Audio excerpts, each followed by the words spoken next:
사랑합니다. 어린이 주일 오후에 하나님께서 받으신 찬송은 아빠의 목소리, 엄마와 딸의 연주, 한 가정입니다. 한 가정에 하나님께 올려드린 찬송을 하나님께서 기뻐 받으신 줄 믿습니다. 오늘 성찬식과 꽃주일, 어린이 주일 맞아서 우리와 우리의 자녀들에게 믿음 주시고 생명 주신 하나님의 은혜를 맛보신 줄 압니다. 오후에 하나님께서 주시는 말씀은 오전에 주신 그 생명이 또 다른 생명을 낳아가는 소중한 원리를 우리에게 가르쳐 주시는 것 같습니다. 가족 관계를 지칭하는 말로 촌이라는 말을 옛날부터 많이 사용해 왔습니다. 3촌, 4촌, 5촌, 6촌, 사돈의 8촌까지 촌이라는 말을 요즘에도 많이 쓰는데요, 그 중에서 유독 잘 사용하지 않는 촌이 있죠. 바로 0촌, 1촌, 2촌, 잘 쓰지 않는 말입니다. 직계와 또 다른 관계에서 약간의 다른 점은 있지만 통상 0촌은 부부, 1촌은 나를 기준으로 아래 위를 지칭하고 2촌은 형제와 형제의 어떤 부부까지 그렇게 2촌으로 많이 뜻합니다. 가장 가까운 관계가 0촌에서 2촌까지입니다. 오늘은 꽃주일 맞아서 1촌, 자녀와 부모에 관한 이야기를 잠시 나누고자 합니다. 사랑하는 여러분, 자녀와 부모의 관계 도대체 어떤 관계일까요? 다 답할 수 있지만 또 너무 당연하지만 또 표현하기가 또 익숙하지 않은 질문입니다. 자녀와 부모의 관계, 혈연으로 맺어져서 뗄 수가 없는, 또 평생에 그다지 큰 변화가 없는 관계, 항상 편안하고 익숙한 관계. 우리가 보통 이제까지 자녀와 부모 관계를 이런 정도로 생각을 해왔던 것 같습니다. 그런데 성경은 우리의 생각보다 더 많고 더 깊은 관계에 관한 이야기를 해주시는 것 같아요. 성경이 가르치는 자녀와 부모의 관계를 이해하기 위해서는 두 가지의 사전 지식이 필요합니다. 그것은 골로새서 전체를 이렇게 이해하기 위해 필요한 서론에 해당되기도 합니다. 첫 번째 기초는 모든 관계가 하늘에 속해 있는 사람들에게 맺어진 관계다. 우리 모두가 구원받은 하늘에 속해 있는 관계다라는 것이고요. 두 번째 기초는 이 모든 관계는 항상 거룩한 교회 공동체와 예배를 통해서 성숙해져 간다, 만들어져 간다라는 사실입니다.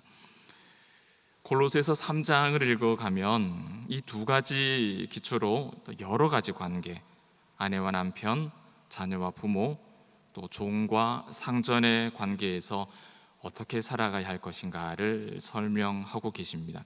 오늘 어린이 주일을 맞아서 특별히 자녀와 부모의 관계, 그 이야기를 우리가 가지고 있는 일반적인 통념이 아니라 성경의 관점, 그러니까 우리가 구원받은 하나님의 사람으로, 하나님의 자녀로, 하나님의 또 부모로, 하늘 위의 것, 하나님의 질서에 속한 자로 세상의 여러 관계 안에서 어떻게 살아야 할까, 그 이야기를 함께 들어보려고 합니다. 골로새서가 자녀에게 가르치는 내용은 20절 말씀에 너무 분명하게 나타나 있습니다. 우리가 20절 말씀을 같이 한번 합독하겠습니다. 자녀들아, 모든 일에 부모에게 순종하라. 이는 주 안에서 기쁘게 하는 것이니라. 아멘.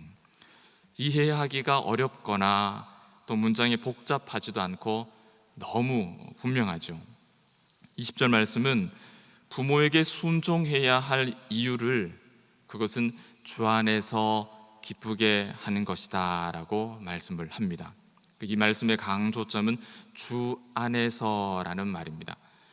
주 안에서라는 말은 이거 어법상 여러 가지로 번역이 가능한데요, 오늘 본문에서는 주님을 또는 주께서라고 이해하시면 문장이 더 분명해지는 것 같습니다. 20절을 다시 한번 정리해 보겠습니다. 자녀들아, 모든 일에 부모님께 순종해야 한다. 왜냐하면 이것이 주님을 기쁘시게 하는 일이다. 이것이 주님께 기쁨이 된다. 이런 의미가 되겠습니다. 오늘 하나님께서 우리의 자녀와 또 이미 자녀된 우리 자신에게 주시는 말씀은 바로 이 말씀입니다. 우리가 이렇게 분명하게 이 말씀을 이해하면 부모인 우리는 이 말씀이 전혀 생소하지도 않고 그렇게 부당해 보이지도 않고 매우 익숙한 내용입니다. 그런데 이 완벽한 교훈이 우리 자녀들에게는 어떻게 들릴까요? 부모된 우리와 같이 우리 자녀들에게도 고개가 끄덕여지는 당연한 말씀으로 들리겠습니까? 우리는 너무나 우리에게는 당연하게 생각하는 이 가르침이 우리 자녀들에게는 당연하게 들리지 않는다는 현실적인 문제가 지금 우리들의 가정마다 존재할 것이라 생각해 봅니다. 우리는 이 말씀처럼 너무나 당연하게 부모에게 순종해야 해, 이것이 주님이 기뻐하시는 일이야 라고 가르쳐 왔습니다. 그 결과 우리의 자녀들은 팔을 걷어붙이고 주님의 기쁨을 자기 인생의 삶의 최대 보람으로 여기고 모든 일에 부모님께, 여러분에게 순종하고 있습니까? 고민하실 것이 없죠. 과거에 내가 어땠는지를 생각해 보시면 금방 답이 나오지 않습니까? 제 부모님은 저에게 자주 이런 말씀을 하십니다. 네 형 키우는 것에 비하면 너는 공짜로 키운 것 같다. 이런 말씀을 자주 하세요. 며칠 전에도 하셨습니다. 너 형 키우는 거에 비하면 너는 그냥 공짜로 키울 것 같아.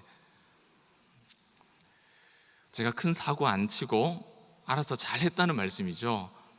네, 제가 좀 그랬던 것 같습니다. 제가 봐도 크게 사고 친 게 없는 것 같아요. 그런데도 저 스스로는 부모님께 잘 순종했다라고 단 한 번도 생각해 본 적이 없습니다. 더구나 부모님에 대한 순종이 하나님의 기쁨이다, 별로 생각해 보면서 자라지 않았습니다. 아마 많은 경우에 저와 아주 유사한 경험을 많이 가지고 계실 것 같아요.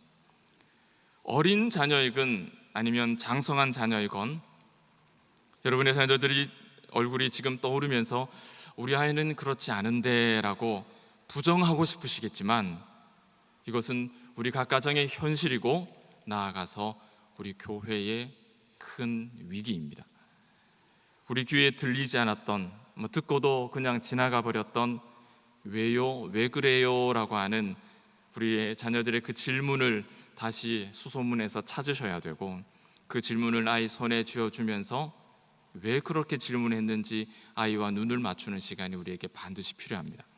사랑하는 여러분, 왜 우리 부모된 사람에게는 당연하게 받아들여지는 이 말씀이 자녀들에게는 당연한 말씀으로 또 힘써 준행해야 할 명령으로 수납되지 않는 것일까요? 그 이유가 무엇이겠습니까? 바로 중요한 전제, 기초, 아이들이 그렇게 이해하고 순종할 수 있는 과정이 생략되어 있기 때문이에요. 부모님께는 순종해야 한단다. 왜냐하면 그 순종을 하나님께서 기뻐하시기 때문이란다. 이 가르침을 들을 때 아이들이 이 가르침에 동의가 되어서 또 기뻐하며 순종하기 위해 필요한 전제, 그 기초, 그 과정이 무엇이겠습니까? 그것은 바로 하나님을 경외하는 마음입니다. 하나님을 사랑하는 마음이 먼저 이루어지지 않으면, 전제되지 않으면, 기초가 되지 않으면 아이들은 절대로 부모님께 순종할 수가 없습니다. 뜬금없는 이야기가 아니에요. 하나님을 경외하지 않고 하나님을 사랑하지 않는데 하나님을 기쁘게 하는 일에 팔을 걷고 즐겁게 순종하는 자녀는 존재할 수가 없습니다. 아내가 좋으면 처갓집 말뚝을 보고 자란다는 말이 있죠. 하나님을 사랑하는 마음이 없는데 어찌 하나님이 기뻐하시는 일에 몸과 마음을 두겠습니까? 그것은 쉬운 이치예요. 이 진리는 우리에게 뜻하지 않은 중요한 한 가지를 깨닫게 해줍니다. 우리의 자녀들에게 부모에게 순종하여서 주님을 기쁘시게 하라 가르치기 전에 먼저 부모인 나는 이 아이를 하나님을 경외하는 아이로 양육하고 있는가? 하나님 그걸 먼저 확인해 보라 말씀하시는 것이죠. 20절 말씀 분명히 자녀에게 주신 말씀이에요. 자녀들아 들으라, 순종하라, 이것이 나의 기쁨이다. 자녀에게 주신 말씀입니다. 하지만 이 말씀 속에서 우리는 우리 부모에게 주시는 더 진한 말씀을, 메시지를 발견하는 것이죠. 우리 자녀들은 오늘 저녁에도 돌아가면 우리에게 이 말을 또 들을지도 몰라요. 순종해야 한단다. 너의 순종을 하나님이 기뻐하신단다. 이 말을 각 가정의 버전으로 바꾸면 어떻게 되겠습니까? 너 왜 이렇게 말을 안 듣니? 이렇게 되는 거예요. 그리고 그 다음에는 하나님에 관한 이야기가 나와야 되는데도 불구하고 보통 생략이 되고 엉뚱한 이야기가 뒤에 이릅니다. 너 뭐가 되려고 그러니? 도대체 누구를 닮아서 그러니? 이런 이야기가 뒤따라 나오죠. 그런데 생각해 보면 이게 엉뚱한 이야기가 아니에요. 성경적으로 딱 맞는 말씀이죠. 누굴 닮았겠습니까? 순종하지 않았던 날 닮아서 그런 거예요. 엉뚱한 이야기가 아니죠. 모든 일에 부모에게 순종하려는 마음이 쉽게 생기지 않는 것, 누구 문제겠습니까, 여러분? 이 말씀이 자녀에게 주신 말씀이기 때문에 전적으로 이 문제는 자녀의 책임일까요? 아무리 이 말씀을 읽어봐도 묵상해봐도 그렇지 않은 것 같아요. 그렇게 읽혀지지 않습니다. 분명히 이 명령은 우리들의 자녀에게 주신 명령입니다. 하지만 이 명령 안에는 먼저 부모에게 주신 명령이 숨어 있어요. 바로 우리의 자녀들이 이 명령을 들을 귀를 갖도록 양육했느냐? 우리 부모에게 주어진 책임이 이 속에 있다는 겁니다. 밥을 먹는 것, 아이가 할 일입니다. 그러나 젓가락질하는 것, 우리 부모 몫이죠. 믿고 순종하고 하나님 사랑하고 그 명령을 따르는 것, 우리 아이들의 몫입니다. 그러나 자녀들이 이 마음, 이 언약적 순종을 배우게끔 하는 것은 자녀들아 이렇게 해야 해 라고 가르치기 전에, 명령하기 전에 그 마음을 갖는 것, 우리 부모에게 주어진 책임입니다. 사랑하는 여러분, 특히 우리 가운데 부모가 된 여러분, 우리 중에는 없는 시간 쪼개어서 아이들에게 성경 읽어주는 부모가 있을 겁니다. 우리 시대의 부모가 그렇게 시간을 내고 정성을 들이는 일이 그렇게 쉬운 일이 아니라는 것, 같은 시대를 사는 저 또한 아버지로 살아가고 있기 때문에 잘 알고 있죠. 그런데 혹 우리는 부모로서 시간과 물질을 들이고 여러 곳을 경험시켜주고 뒷바라지 하는 이런 행동으로 부모로서의 자기 위안을 삼고 있지 않은가 생각해야 해요. 바쁜데 이만큼 했다. 좀 더 신앙에 관심이 있는 부모들은 어떻게 해서라도 이 아이가 세상의 경쟁뿐만이 아니라 하나님의 말씀을 경험하도록 애를 쓰는 부분도 계십니다. 하지만 하나님을 경외하는 자녀를 만들어가는 것은 잠 오는 아이, 눈 비비는 아이 깨워다가 노트에 성경 한 줄이라도 더 쓰게 만드는 그것으로 이루어지는 일이 아니에요. 내가 바쁜 중에도 아이를 위해서 무언가를 했다라는 것이 중요한 것이 아니라 우리 충현의 자녀들이 그 아이들에게서 하나님 경외의 마음이 자라가고 있느냐 하는 그 실제가 미래에 우리 자녀들이 현실이 되느냐 그렇지 못하느냐, 그것이 더 중요하다는 거예요. 내가 얼마나 부모로서 했다가 아니라 하나님 우리를 세심하게 빚으신 것처럼 우리 역시 우리 자녀들을 세심하게 빚어야 합니다. 삶의 모든 영역에서 우리 아이들이 모든 문제에서 직면한 정서와 상황에서 총체적으로 그 아이들의 생각에 하나님의 주권과 그 중심 되심이 자리 잡도록 만드는 것이 우리 부모의 책임이에요. 어떻게 해야 이런 일이 가능할까요? 많은 전문가들이 대화가 가장 중요하다 이야기를 합니다. 대화 정말 중요하죠. 여러분, 혹 여러분의 가정에 신자와 불신자 대화가 잘 안 되죠? 안 됩니다. 믿는 부모와 믿는 자녀 대화 잘 되십니까? 같은 믿음 가지고 있다고 하면서도 대화 잘 이루어지십니까? 같은 믿음을 가진 부모와 자녀 사이에 대화의 단절, 믿음의 대화의 단절이 얼마나 많은지 여러분 돌아보십시오. 심각한 상황입니다. 믿음만 가지고 있다가 대화가 될 것이라 천만의 말씀이에요. 이미 한 교회 안에, 한 믿음 안에서 부모와 자녀는 신앙의 대화를 나눌 수 없는 그런 지경의 가정이 무수히 많습니다. 어린 시절부터 아이의 삶 속에 들어가서 함께 대화하는 것 중요합니다. 그러나 그 대화가 먼저 세상을 살아본 인생의 경험을 나누는 시간이라면 그것은 너무나 부족한 대화예요. 하나님에 관해, 하나님의 말씀에 관하여 대화가 이루어질 때 바로 그때 우리 아이들에게서 여호와 경외가 자라기 시작합니다. 부모에 대한 아이들의 순종은 바로 거기서부터 시작이 되는 거예요. 하나님을 기뻐하는 아이는 쉽게 만들어지지 않습니다. 정말 많은 노력이 필요합니다. 각 가정과 충현교회의 공적인 신앙 교육이 함께 이 수고를 감당할 때, 그때 비로소 충현의 자녀들이 자신의 삶 속에 하나님이라고 하는 존재를 넣어서 생각하게 되고, 그때 비로소 자녀들이 자신의 삶의 목표를 하나님의 기쁨에다가 둘 수 있는 거예요. 이제 순종에 관한 이야기를 꺼낼 수 있게 됐습니다. 자녀들이 신실하게 하나님이라는 존재를, 또 하나님의 기쁨을 자신의 삶의 중심에다가 둘 수 있을 때 그들의 마음속에는 부모님께 순종해야 한다라는 것이 당연하게 자리 잡습니다. 그때서야 비로소 당연하게 자리 잡습니다. 왜냐? 우리 자녀에게 말씀으로 신방하신 하나님께서 순종을 명령하셨기 때문이죠. 거기에 아멘 했기 때문에 그 순종이 부대끼지 않는 당연한 말씀이 되는 거예요. 오늘 본문에 사용된 이 순종은 아주 강력한 명령이에요. 그리고 당연한 당위적인 명령입니다. 오늘 본문 앞에 아내와 남편에 관한 관계가 언급이 됩니다. 아내는 남편들에게 복종해야 한다.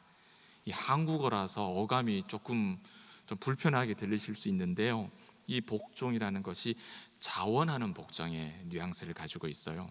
하지만 자녀에게 순종하라는 말씀은 자원이 아닙니다.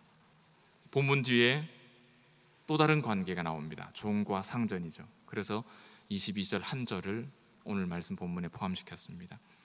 종과 상전의 관계에서도 똑같이 순종이 등장을 합니다. 여러분, 종과 상전의 관계에서 이루어지는 순종이 자원하는 순종일까요? 아니면 강력한 명령일까요? 뭐겠습니까? 명령이죠. 명령입니다. 자녀에게 명령하신 순종은 바로 종에게 명령하신 순종과 같은 의미로 사용이 되어 있습니다.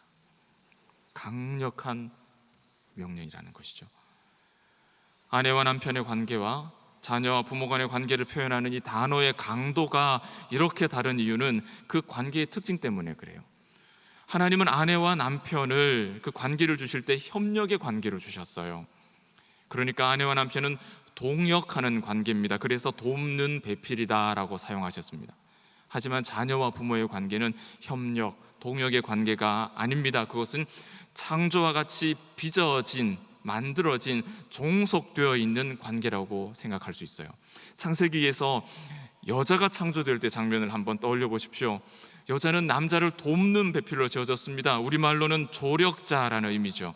즉 아내와 남편의 관계는, 그 관계를 설명하는 열쇠는 돕는다는 뜻이에요. 돕는 관계예요.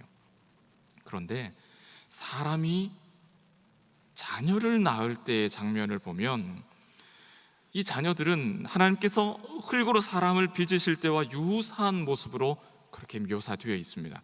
창세기 5장 3절 말씀 일부를 제가 읽어드릴게요.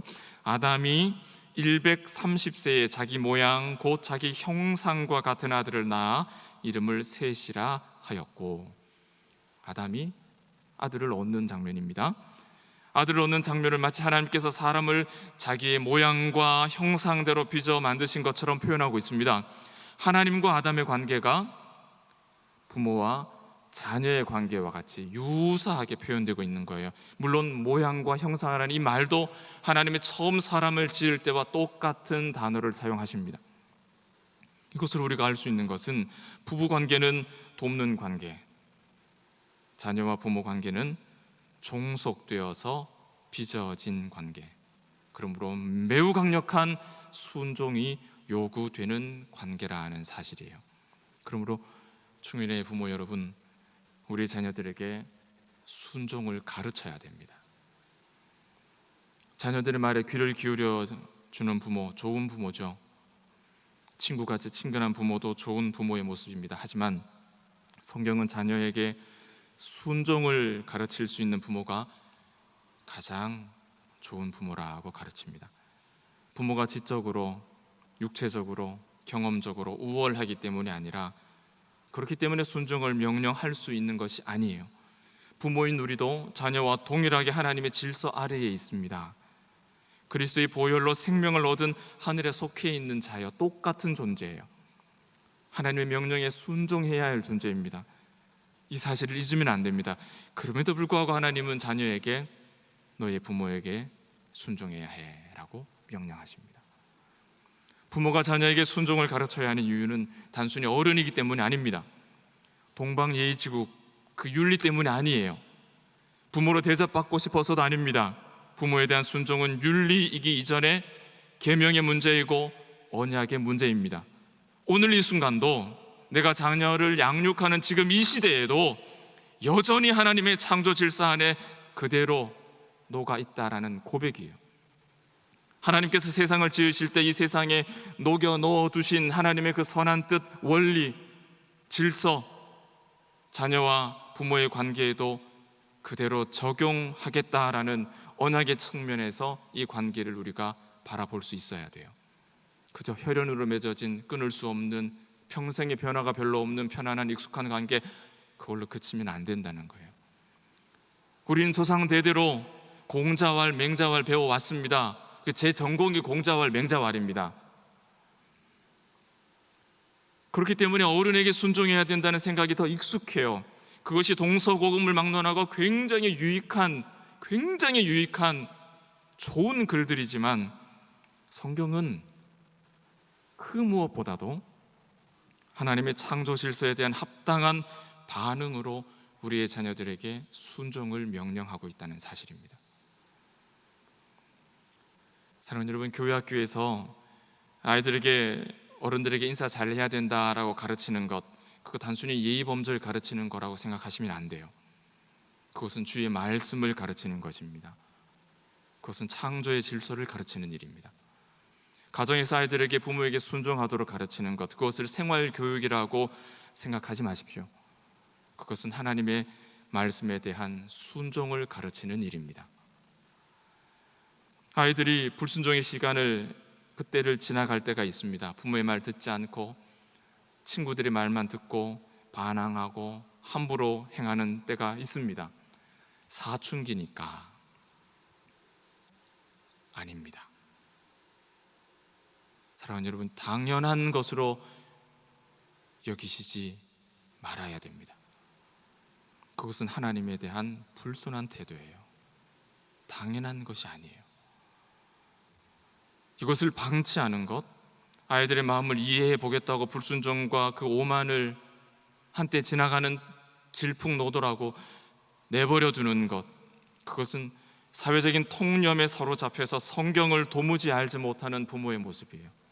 그것은 하나님에 대한 불순한 태도예요.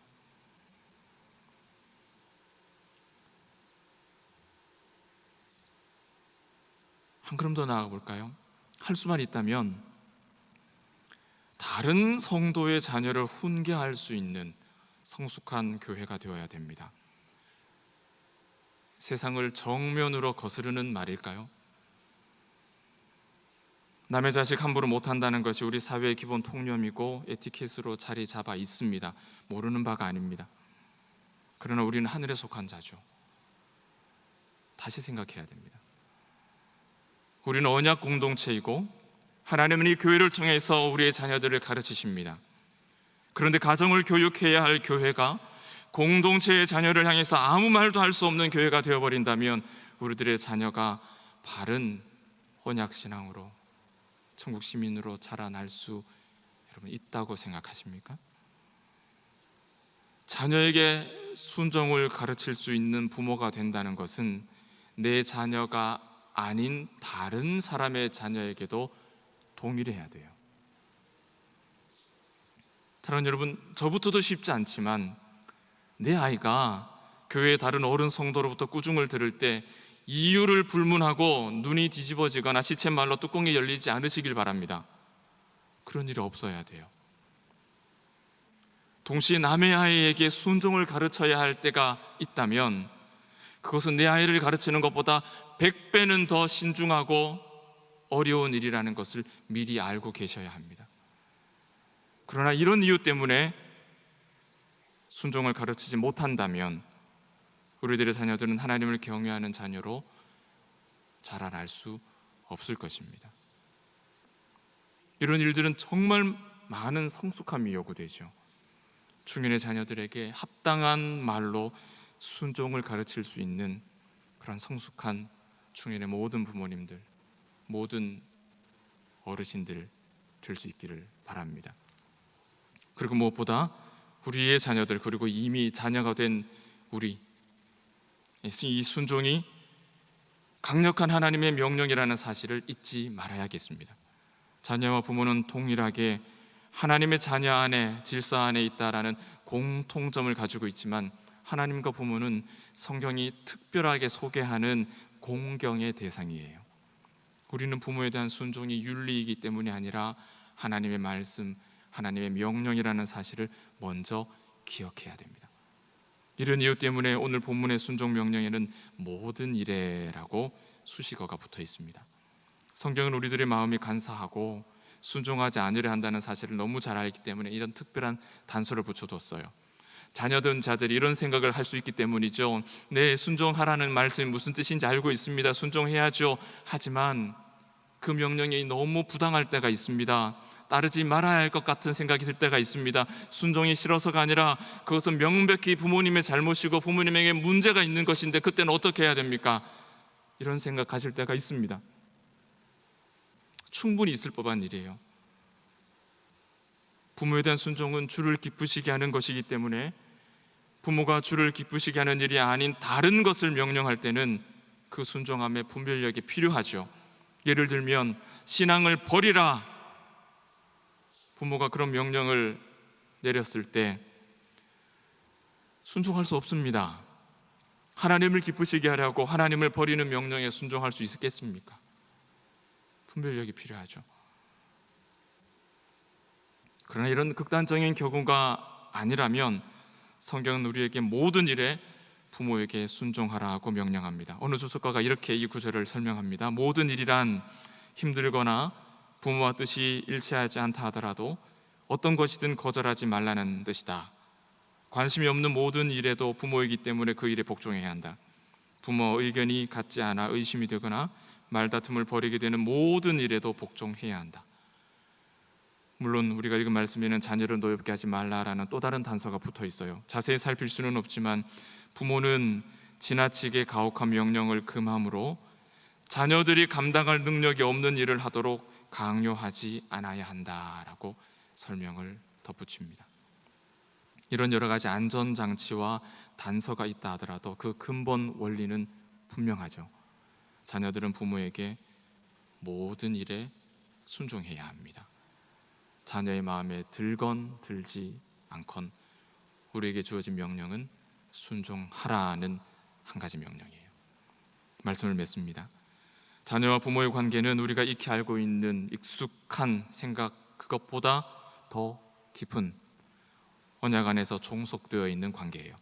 하늘에 속한 자들이고 교회 공동체를 통해 성숙해지는 신비로운 관계입니다. 그러나 부모 역시 자녀들과 마찬가지로 하나님의 질서 아래에 있다는 사실을 기억하고 자녀를 노엽게 하지 말아야 합니다.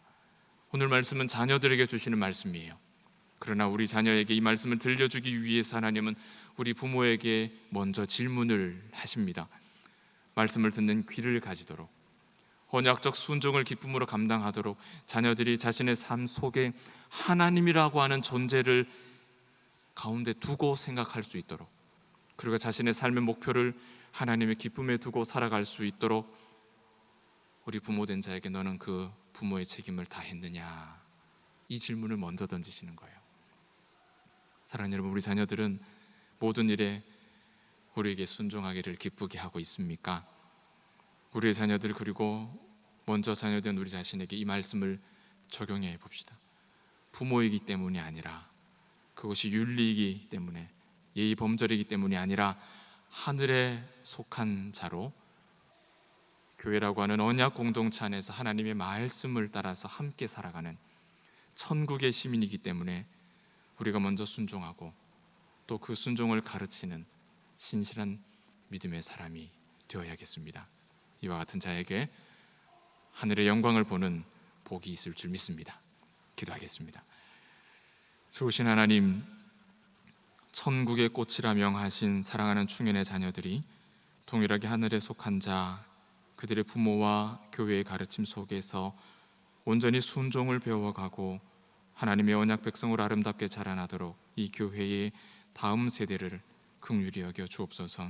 우리 부모된 자들을 성숙하게 변화시키사 오늘 주신 진한 음성을 기억하고 사랑하는 자녀에게 말씀의 물을 넉넉히 주며 순종의 열매를 먼저 맺는 믿음의 본이 되게 해 주옵소서.